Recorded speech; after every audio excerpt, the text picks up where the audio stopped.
All right. I was checking through my Bible the other day, and I come across the fact that we started to do the minor prophets one time. I don't remember why we stopped, but we didn't get through Micah to Malachi, so I'm going to try to do that. I promise you this much. There's many of those verses that I just look at and go, I don't know, because I have no idea what the Lord's talking about. But we'll give it a whirl, and I hope you'll learn something. Most of your minor prophets aren't minor because they weren't important. They're minor because the books are smaller, and that's why they're called the minor prophets. The Lord never called them that. He just called them prophets. All right, so let's get started out here. Micah means who's like Jehovah.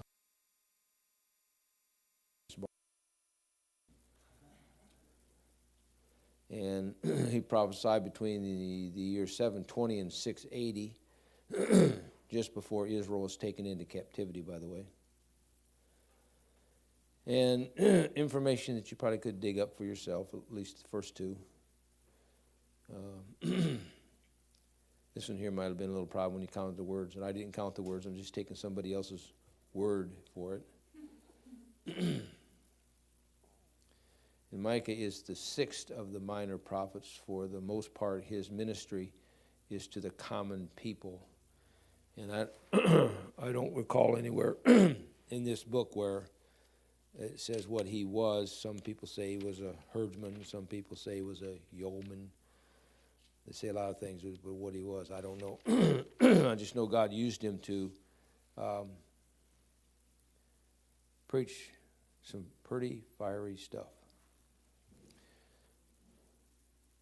I'm not sure how this is going to go with me trying to teach it from the Bible and you having something on the screen, so be patient with me.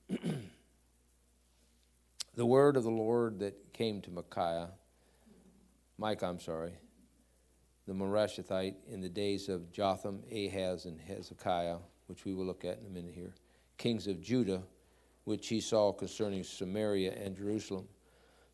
So his ministry is to Judah, but primarily the two cities of Samaria, which is north, and Jerusalem. Of course, you know where Jerusalem is. Herb Lockyer, in his book, All the Men, believes that we can divide this book into three parts, possibly. I won't say you can, won't say you can't, but I'll just give you what the man said. Chapters 1 through 3 is judgment. Chapters 4 through 5 is comfort. And chapters 6 and 7 is on salvation. And, of course, not salvation in the sense of we think of people being saved, but salvation in the sense of the nation of Israel and the hope that they have someday of being restored. And right now there's not a whole lot of hope for that, at least as far as, the world's concerned. I checked it out, and I think, to me, this, if you turn over to chapter 7, I think this is the key verse to the chapter. And perhaps that's why he said what he said about the last thing there would be salvation. Who is a God like unto thee, that pardoneth iniquity, and passeth by the transgression of the remnant of his heritage? He retaineth not his anger forever, because he delighteth in mercy. And to me, that's a key verse, because when you read through here, as we go through here, it's going to sound like when God gets done with them, it'll just be a smoking brand. There's not going to be anything left. But God's a merciful God. He's a gracious God. And he said, who's like thee? And there isn't anybody like God. I'll tell you, sometimes I stop and I have to ask myself questions like, Lord, what must you be like? Because we get this grand figure of this big white person in the clouds and with a long beard, and he rides on a white stallion. Is that who he is? Or is that just one of the pictures of him? Then you get into Psalms and you find out he's a merciful God. The one Psalm says about his mercy, every verse. Why? Because he's a merciful God. Who could be a God like the heavens? He's going to come down and he's going to trample the head of the men till their blood runs his bridle deep. And then you've got this merciful God. And if you try to figure all that out, you'll go bananas. So don't try to figure it out. Just accept what it says, because God's the God of fair. What did Abraham say? Will the judge of the earth do right? Well, sure he will. That's why no man will ever be able to stand before God and shake their fist at him and say, you weren't fair to me. God will give him about 35 different chances he had, and he didn't take them. And to the saint who might stand at the judgment seat and say, well, there was too many hypocrites at the church, the Lord's also got some verses for you. So he's a merciful God. He could just cast us into hell and be over. But he's a merciful God.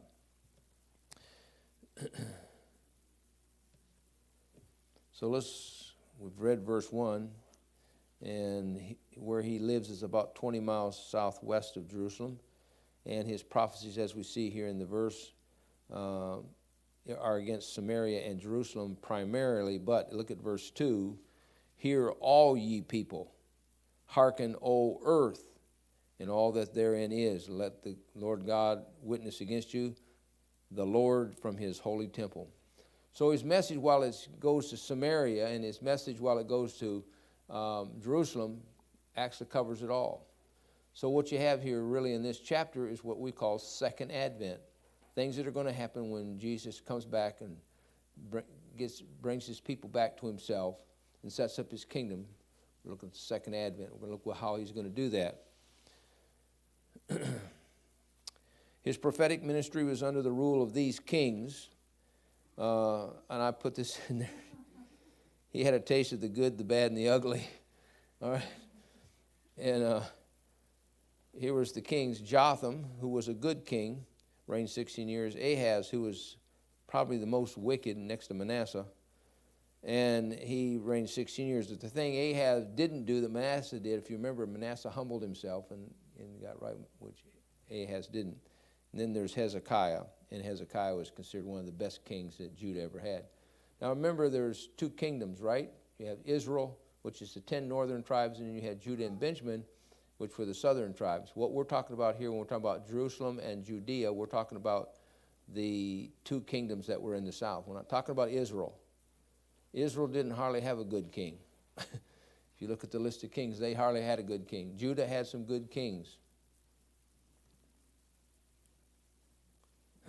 Verse 2, don't want to jump ahead of myself too much here, but it's not, as we said earlier, it's not to Jerusalem and Samaria, but to all people. And that would bring you up to the current date, 2022. Okay, never goes out of date. If the Lord doesn't come back this year, we'll just move it up to 23. All right. He's always going to come back, and he's always going to fix things. He's always going to, you don't have to say, well, when does that end? It's just, it doesn't. It ends when he does it. When it does it, then it's over. And you'll know. So Psalm 11:4 tells us that that's where he's at. Let's go there and see that. He's in his holy temple. That's what I'm talking about. Psalm 11. Look at verse 4. The Lord is in his holy temple. The Lord's throne is in heaven. His eyes behold, his eyelids try the children of man. So where's the Lord at? In his holy temple. Where's his holy temple? It's above your head somewhere.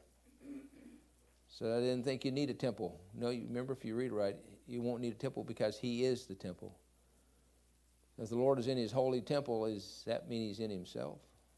See how confusing this can get? But we just take it for the fact that he is in a holy place above, waiting to return to this earth and take care of what needs to be taken care of.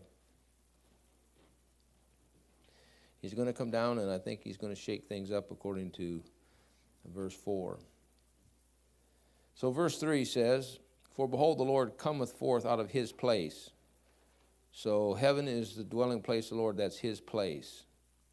Right? And will come down. So he's above your head. And tread upon the high places of the earth. literally. Okay? Second here.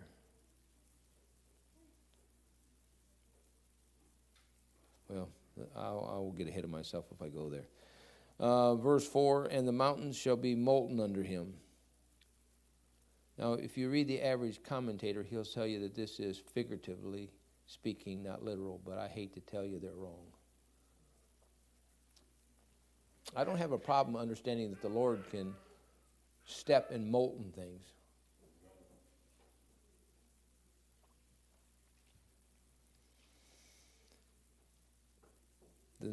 And the mountains shall be molten under him, and the valleys shall be cleft, that is, split apart, as wax before the fire, and as the waters that are poured down a steep place. So does that picture, you got that picture? When he steps on the earth, the mountains will be molten like wax before a fire. I don't think anybody should have a hard time figuring that out. And I think if it were literal, the Lord wouldn't have to go to the problem to give you an example. So he gives you an example.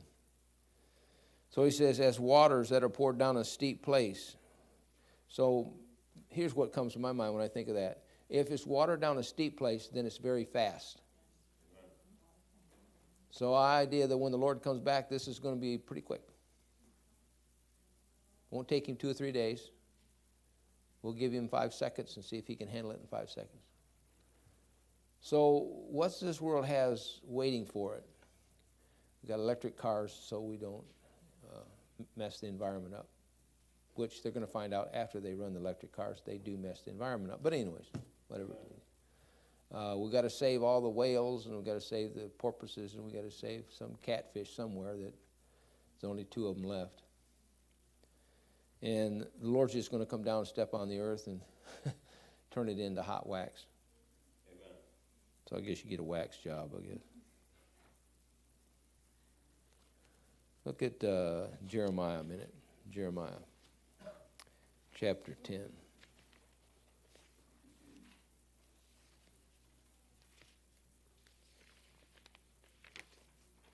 Jeremiah 10. Like I say, normally when I teach this, I just use this Bible here to teach from, and I don't normally have a visual effect, but I thought maybe it might help you. Kind of messes me up, but it'll help you. Jeremiah 10, verse 10. But the Lord is the true God. He is the living God and an everlasting King. At his wrath, second advent. So where are we back? Over there, Micah, where are we at? We're at verse 4. In his wrath, the earth shall tremble, and the nations shall not be able to abide their indignation. Would you say it's going to be pretty rough? Look at Zechariah a minute, chapter 14.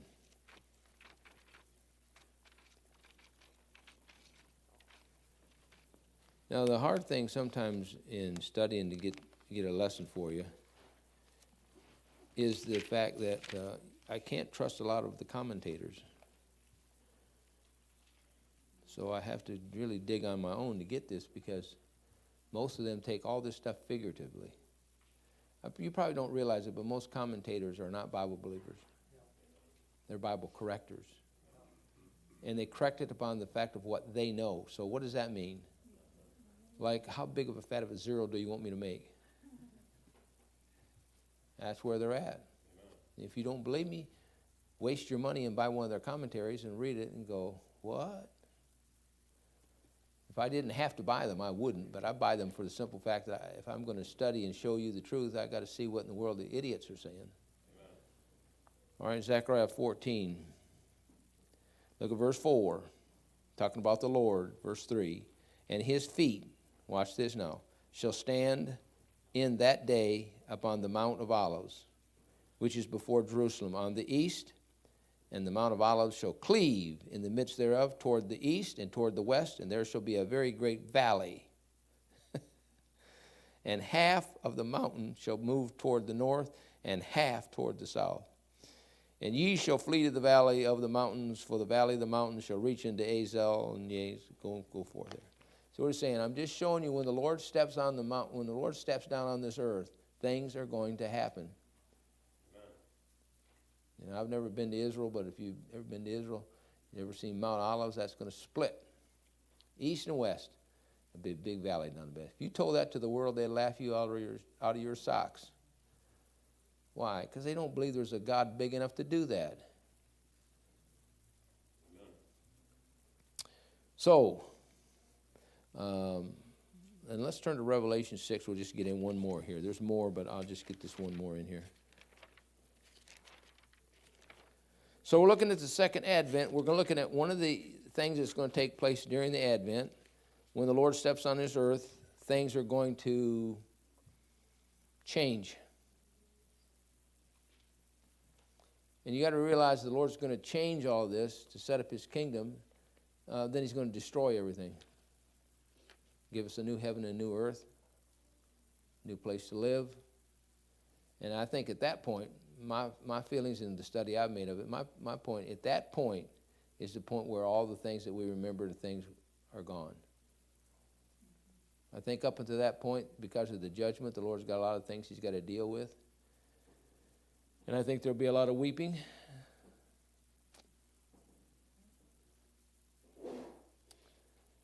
And I think that we're going to wish we'd have done better.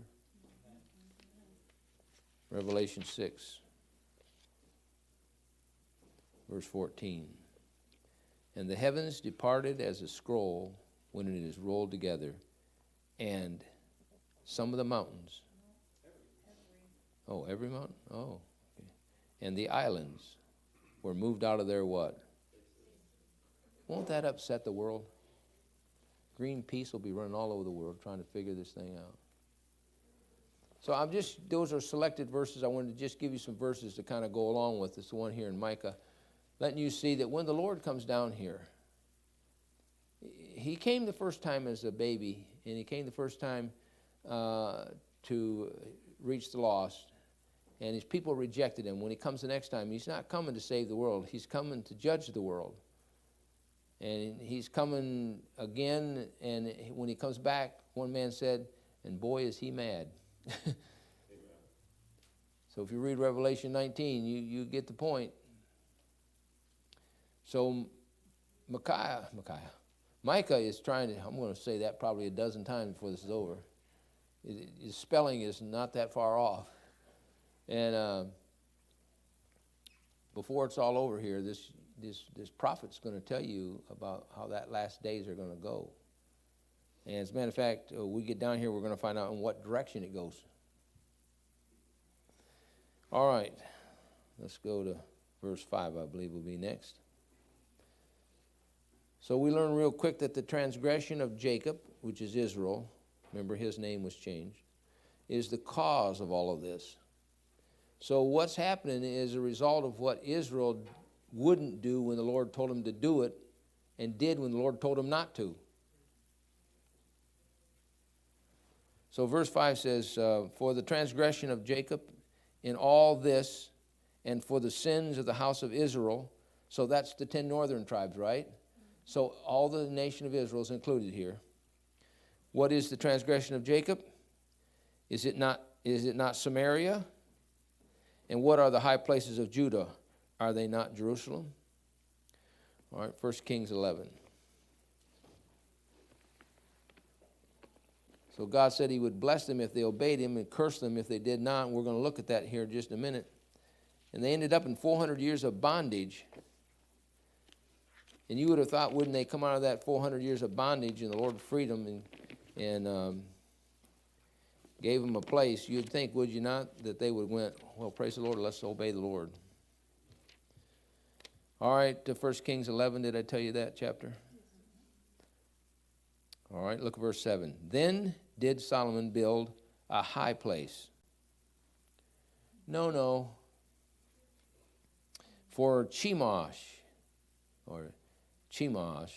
the abomination of Moab, in the hill that is before Jerusalem. Remember where we're at? Samaria, Jerusalem.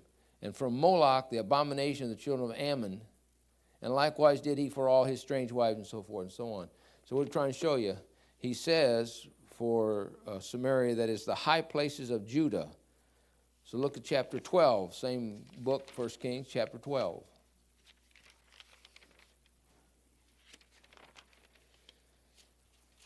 And look at verse 28. Whereupon the king took counsel and made 2 calves of gold, and said unto them, the people, that is, not the calves, is it too much for you to go up to Jerusalem? Now be careful, folks. Behold, the gods of Israel, which brought thee up out of the land of Egypt. And he set one of them Bethel, and he set one in Dan. He said, you know what? It's just too far for you to go to church, so you can come here and worship. Okay, I'm going to say that again. It's just too far for you to go worship. I've heard people say, well, if I find me a good church, I'd go. But it's just easier to go here.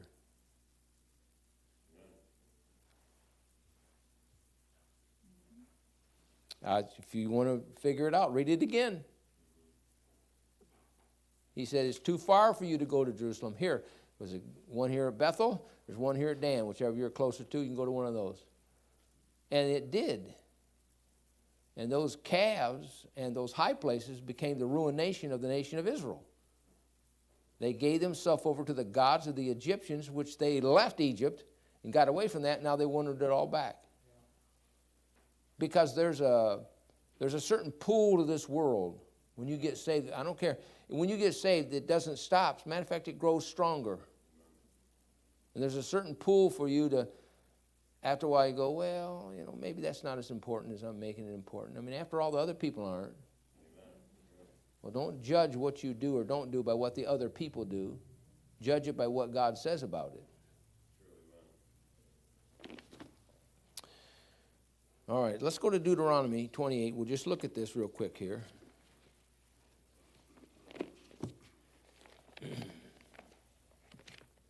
Deuteronomy 28.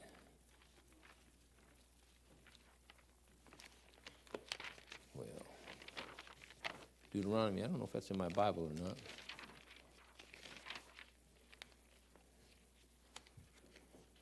If you do Bible reading, have you noticed that this has 68 verses in it? And none of them are short verses? Takes you a while to get through Deuteronomy 28. It's like Psalm 119. Now, those are a little shorter verses, but it's still 176 verses. Just like, okay, I let Alexander Scorby read it to me. I can follow along while he's reading, and I get more out of it that way than I read it, because after a while, Numbers chapter, how many chargers did he bring up and how many wagons did they have? And they're all the same. So I just let Alexander read to me. See, fill my ears with your beautiful sound there. Deuteronomy 28. Now here's what I want you to see. Verse 15. But it shall come to pass, if thou wilt not hearken unto the voice of the Lord thy God, to observe, to do some of his commandments and some of his statutes. Well, why do we pick some then? If it says all, then we should pick all. I'm not fussing at anybody. I'm fussing at myself just as much as anybody else, because we have a tendency to pick out what's the easiest for us to do. So then he says, his commandments and his statutes, and I will command thee this day that all these curses shall come upon thee and overtake thee. And from that point on, just help yourself at reading until you get to verse 46. The Lord says, if you don't do this, this is what I'll do. So understand that when it comes to the judgment of God, he's probably not going to change his mind unless you change yours first. And that doesn't mean that somewhere along the line, you're still going to get judged. I don't like that any more than you like it, but it is the rule. All right, let's go back to Micah. I have to think before I say that name.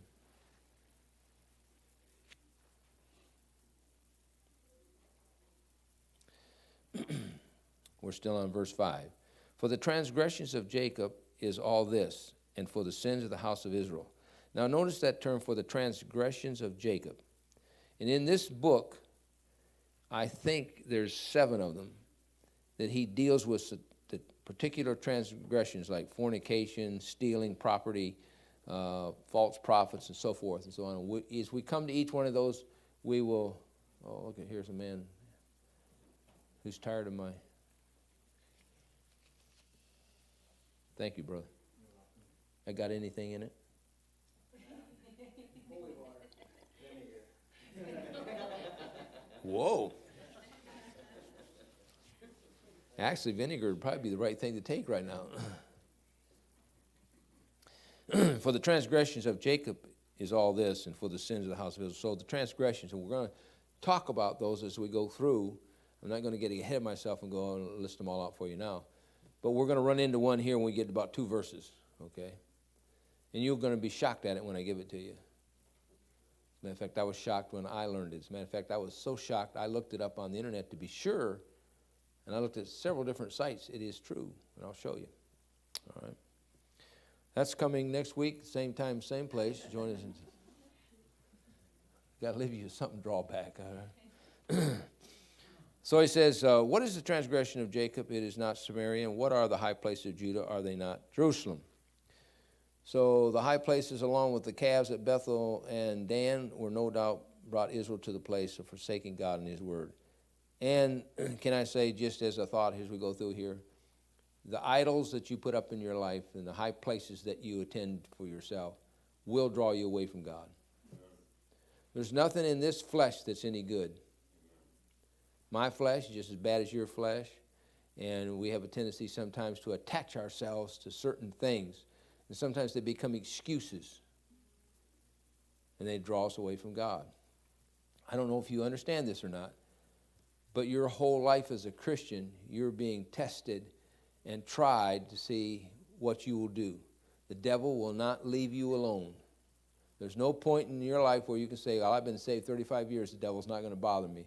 No, as a matter of fact, if you've been saved that long and you've been faithful to the Lord, you probably get more bother than anybody else.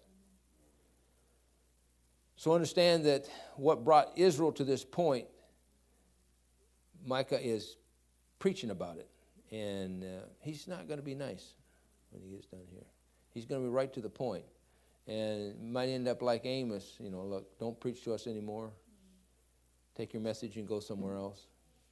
And that's kind of what I was told when we first got here, that we didn't need this preaching. There was no love in it, so therefore we need to. In verse 5, I just added here this note. The point of reference was 1 Kings. We looked at that, chapter 11, verse 7. And they were a thorn in the flesh to Israel. It brought about a progression of demise, which I'm going to look at in a minute. Would you go back to Exodus 32 a minute? See, here's the problem. What I have on the screen sometimes isn't going to match what I give you here, but it'll just have to be that way. Exodus, did I say? Yes, 32.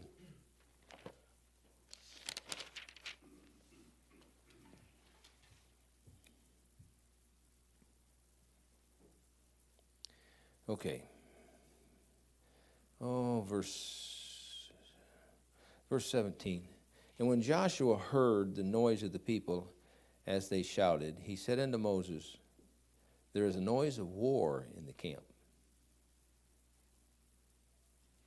I think Joshua's lying. The associate pastor. And he said, is it not the voice of him that shouts for the mastery? Neither is it the voice of them that cry for being overcome, but the noise of them that sing do I hear.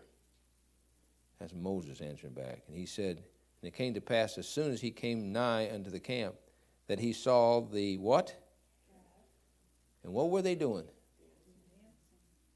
Now, I guess if you're charismatic or Pentecostal, that's exciting. But if you are, you need to read the rest of the verse before you make a decision. And Moses anger waxed hot, and he cast the tables out of his hand and brake them neath the mount. Let's see here. Well, I don't want to read too much more here. It says, he burned it and ground it in powder and strawed it upon the water and made the children of Israel go and drink it. Anyways, you'd think, would you not, you had an experience back over here with this calf, and then somebody comes along and makes 2 golden calves and says, here, I'm going to put one here and there, and you don't have to worry about driving too far to church. I know that gas is high. Your camel's provender is very expensive. All right, back over here to Micah. You would think, would it not? But let me ask you this question. Is there not a calf somewhere in your life that you forgot about and you're back over here with that same? Why? Those calves have a drawing power to them. Why? Well, if you're praying to a calf and dancing to a calf, what's the calf saying? Yeah. What's the calf saying? The calf's not going to talk to you. Didn't the Lord say they have a mouth, but they speak not? They have ears, but they hear not. They have hands, but they... So it's easier to pray to the calf. Why? Because you can assume that everything's going to be okay because, hey, why would he treat you bad? But when you pray to God, there may be the Lord begin to put his finger on some stuff in your life you don't like. Amen. So following a calf is easy. Following God takes some backbone, amen, some courage. Amen. And if you don't believe me, read the lives of these prophets, what they had to go through to deliver the message they had. The average American preacher has it easy. Amen. So, get the verse up here if it'll come. All right, so let's look at 1 Kings 28. We just looked at that, didn't we? 12, 28, and 29? That's what I said. I might get ahead of myself because... So we said the golden calves. I'm giving you the progression of their demise. Okay. All right, 1 Kings 13:34. We're looking at the progression of the demise of Israel that Micah is pointing out. Do you know what's taken place in America over the past 50 years? The demise of the independent Bible-believing churches. They began to pull in this calf and that calf and this calf and that calf to the point where they couldn't preach anymore. Well, I don't ever have to get to the point I can't preach anymore. Amen.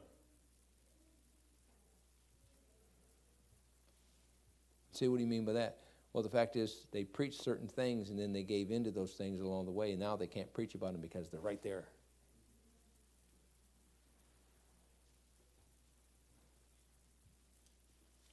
All right, so they turned their worship into what?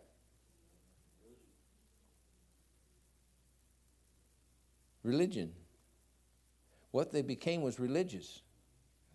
And that's what a lot of churches are today. They're just religious. The other day, just out of curiosity, I looked up a certain church. And they stream on the YouTube. And I watched them go through the ritual, all the stuff they did, reading the liturgy, thank you. Reading the liturgy, and then 3 people get up and sing a song which didn't make any sense. I went through it because I wanted to see I know a person particularly that goes there, and they really think that they're going to a good church. And they do. There's nobody getting up behind the pulpit saying, this is what the Lord said. They read what today's reading and they read that. It'd be like us reading the devotional, and then somebody gets up and sings a couple nice songs which don't make any sense, but they go along with it. And then we have, we read a verse, and this is not reading the Bible. We read a verse, and then you read a line, and then we read a line, then you read a line. And they really think that God's up in heaven going, isn't that gracious? I'm just telling you they've gone from At one time, some of those churches, and I gave you the names, but I will not, some of those churches, if some of the men who were founded those churches were to come back today, they'd start, well, they'd get a cat of nine tails and be whipping people out of the church. You say, why? Because what they have taken up has now become a religion. It's just something they do. It doesn't really mean anything to them. But, you know, if you're not careful, you can get that way. You just come in and sit on the pew and you get nothing from it. You get up and you go out and get in your car and you go home. And you just might come back tonight, maybe. Amen, bro. Yeah, this is Sunday school class. You got to teach, not preach. All right, let's get this last one here. 1 Kings 14, verse 16. I don't know who bought us the nice little boutonniere. And this is not a corsage. She's got their corsage on. I've got the boutonniere. That's a fancy way of saying a man's corsage. 1 Kings 14, verse 16. So we appreciate it anyways. I asked her if I had to wear it today. She said, hun. So you know what I did? You know, Nate, how that goes. Yeah. When she says, hun. 1 Kings 14, 16. And we have the third, and I don't know if this is the final one, but this is the killer right here. Somebody read that verse. And he shall give Israel up because of the sins of Jeroboam, who did sin and who made Israel to sin. Now, how important is it for you not to do something so drastic that somebody else follows it? Do you know that every king of Israel is attached to that statement? Yes, sir. 13 more times it occurs in the Bible. He did this, and he did the sins of his Jeroboam, his the father of Jeroboam, however it goes. What does it say here? The sins of Jeroboam. I mean, that was a length of family lines. The sin of Jeroboam stayed there. The sin of Jeroboam, the sin of Jeroboam. That's a frightening thought that I could do something that my grandchildren would pick up and the sins would go to the next one, the sins would go to the next one, the sins would go to the next one. So while at the same time, it's, you know, you have the freedom to do what you want to do, think about the cost that could be involved in it. What was Jeroboam? The calf guy. He's the one that set up the two calves and said, you don't need to go down to Jerusalem. You just need to go over here to Bethel or up to Dan. And that sin followed the next generations of people down the line. The sin of Jeroboam, the sin of Jeroboam, the sin of Jeroboam. So what we're dealing with here in this first chapter and in the next 6 to go with it is the sins of Jeroboam. And they thought they were religious. And they got up to the point where they said, we have no king but Caesar, and let his blood be upon. And I don't know. I've never really tried to run it down, but I don't know that maybe the sins of Jeroboam aren't connected to that. It's a terrible thing.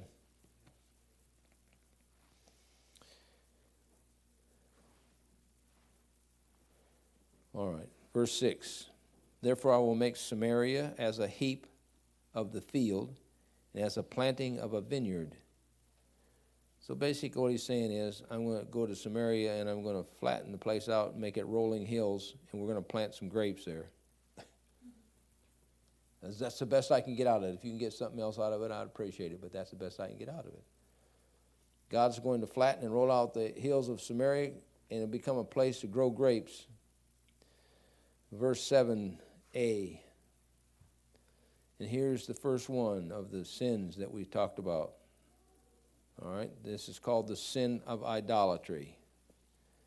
So he said this, he said, and all the graven images thereof shall be beaten to pieces, and the hires thereof shall be burnt with fire, and the idols thereof will I lay desolate. For she gathered it, as in the past tense, of the hire of a harlot, and they shall return to the hire of a harlot. Do you know what's legal in Israel?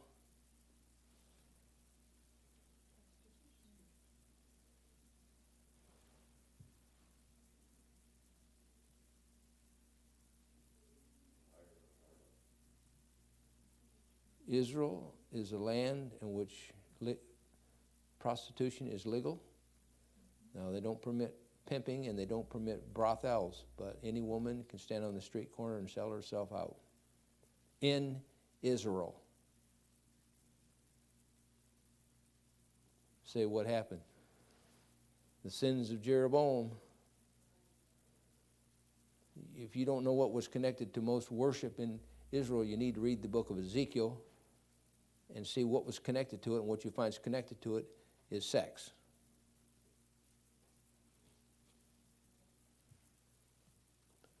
Can't get a whole lot more plainer than that, can you? And that's what they worshipped. Go read it. Go read Ezekiel 23. That's probably one of the most upfront chapters that you don't want to read for family devotions and have to explain to your children, what's that? There's not anything wrong with it. It's in the Bible for a reason. It shows you how bad things can get. What I'm telling you is, what you're seeing here in the startup is what got Israel and Judah in the mess they're in, and they're still in it today.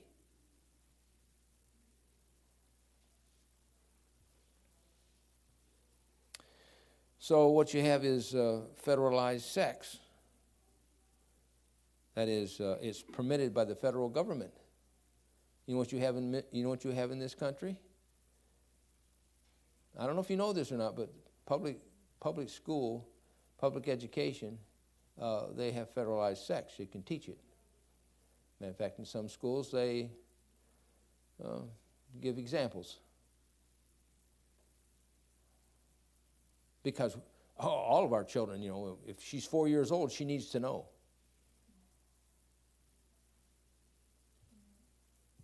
When you take the sins of a nation and you don't deal with them, and you don't quit them, and you don't obey what God says to do, this is where you end up. You end up right here where we're at right now with the nation of Israel, and that's where America's coming to, that very point right now. Probably one of the biggest pedophile rings in America is not unknown people. You don't know how deep the swamp goes. Mr. Trump found out the swamp went deeper than he thought it went, and there were bigger alligators than he imagined. He figured in 3 years he'd have it cleaned out. He never even got started. And that's all worked its way down. You can't hardly turn your TV on. There's something about sex on it.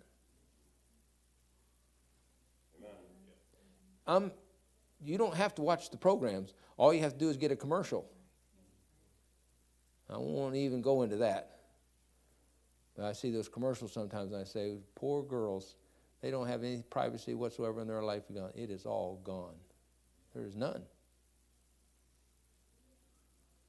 And then you wonder why a 7-year-old boy would attack a 6-year-old girl.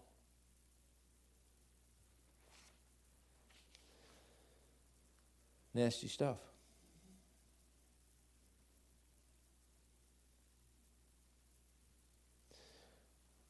Verse 8. Therefore I will wail and howl.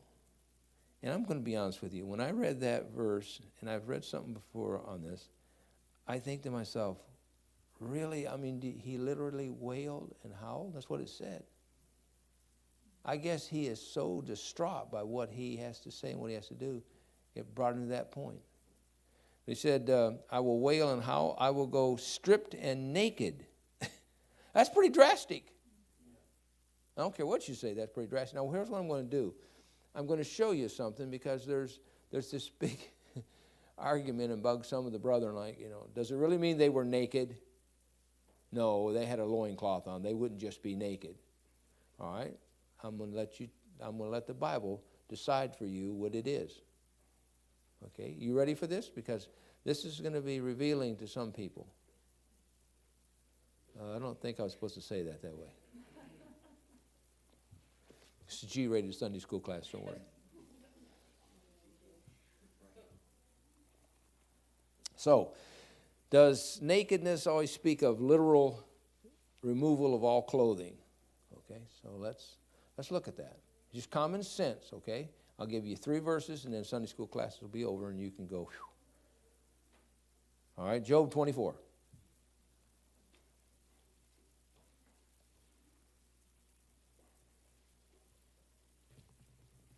Job 24, look at verse 10. When you get it, read it. They cause them to go naked without clothing, and they take away the sheep from the hungry. Okay, the last part of the verse doesn't matter, but what's the verse? They caused them to what? To go naked without clothing. What does that tell you? What does that tell you? They don't have clothing on. You say, well, anybody would figure that's true. Really? Okay, let's see. Just so you get it, look at Ephesians, I'm sorry. Ecclesiastes 5. Look at that. We'll look at that real quick. And it's really kind of the same thing, but I just want you to see it. Ecclesiastes 5, verse 15.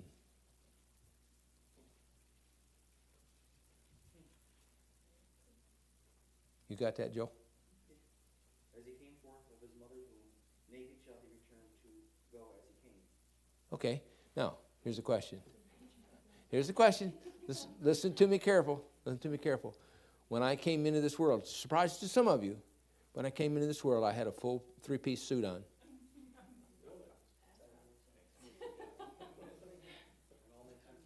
What's that? It all makes sense now. Does it? Okay. Yeah.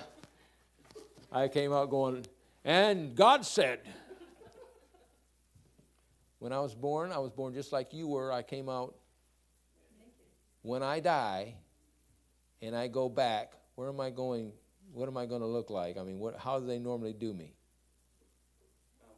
They put clothes on you, do they not? Dress you all up in there. But technically speaking, as far as God's concerned, you come out naked and you're going back how? So in this case here, you're naked, but you're not when you go back from the point of human thing, okay? Let's look again. Isaiah 20. And I think this is important because churches get split over stupid stuff. This is one of those things that churches will sometimes argue over and fight over, and well, we got this little group over here, and we believe. Okay, Isaiah 20, verse 2 and 3. Somebody quickly. At the same time spake the Lord by Isaiah the son of Amoz, saying, Go and loose the sackcloth from off thy loins, and put off thy shoe from thy foot. And he did so, walking naked and barefoot. For the Lord said, Like as my servant Isaiah hath walked naked and barefoot 3 years, for a sign and wonder upon Egypt and upon Ethiopia. Okay, so here's the thing. Did he have anything on, or was he naked? If you take the verse, he was. Because if you say, well, naked doesn't mean that. Okay, so what does barefoot mean? See, sometimes if you just use a little common sense, the verse will make sense. Amen. But if you've already got a preconceived idea of what you think it is, you will judge the verse on your preconceived idea, not upon what it could possibly say. Now let's look at one more. Mark 14, 51 to 52.